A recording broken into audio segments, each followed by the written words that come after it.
Clear back in 2005, a paleontologist by the name of Dr. Mary Schweitzer, she was digging for Tyrannosaurus rex bones in Montana, and she found one. They're actually very rare. Matter of fact, the most famous is a Tyrannosaurus rex by the name of Sue, which is the central kind of calling card of the Chicago Natural History Field Museum. They paid over $8 million for that one dinosaur over 20 years ago. But Mary found another dinosaur. As you dig out these huge dinosaur bones, they're actually very fragile, even though they've been turned to stone. And because they're stone, they're very, very heavy. And one of the main femur bones broke as she was lifting this dinosaur out. In subsequent reports, she said it actually smelled like rotted flesh, which stunned her because everything she'd ever been taught in every textbook, in every museum would tell us there has been no dinosaur alive here on Earth for the last 65 million years.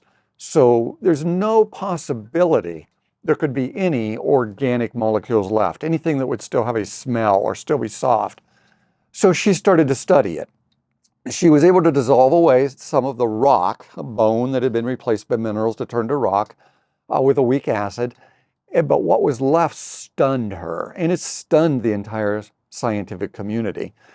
She came out with a report in 2005 that showed very clearly blood vessels that were still intact, blood cells inside of those blood vessels, soft, stretchy proteins and ligaments and stuff that would be there connected to the bones.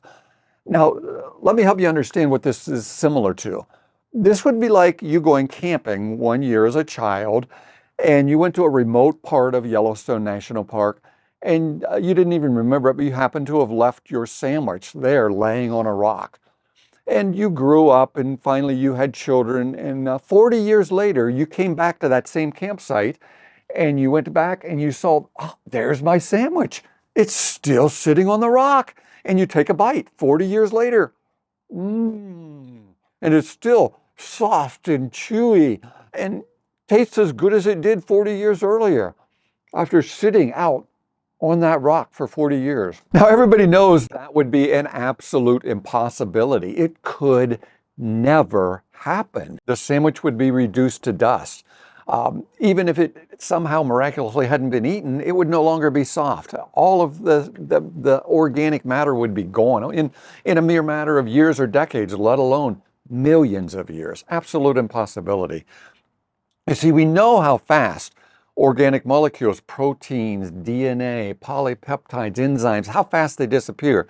As soon as any living organism dies, the mechanisms to protect these fragile molecules disappears and everything starts to decay.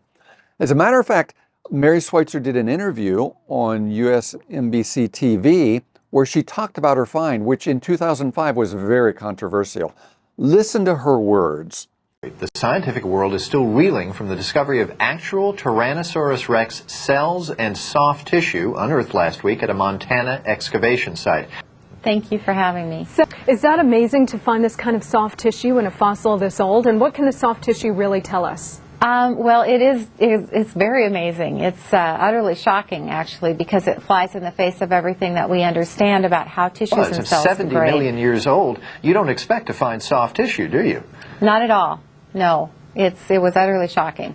So you have to sort of rewrite the book as far as fossilization goes, I assume. Well, that's the exciting part for me. I've always been very intrigued by how things change in going from a living being to part of the rock record. And like I said, a lot of our science doesn't allow for this. All of the chemistry and all of the molecular breakdown experiments that we've done. You know, don't allow Mary, for when I was reading about this story, I was amazed that in some of the capillaries, when you went to pull them, they snapped right back. Are you amazed at the quality of these remains? Absolutely. 70 million years old, huh?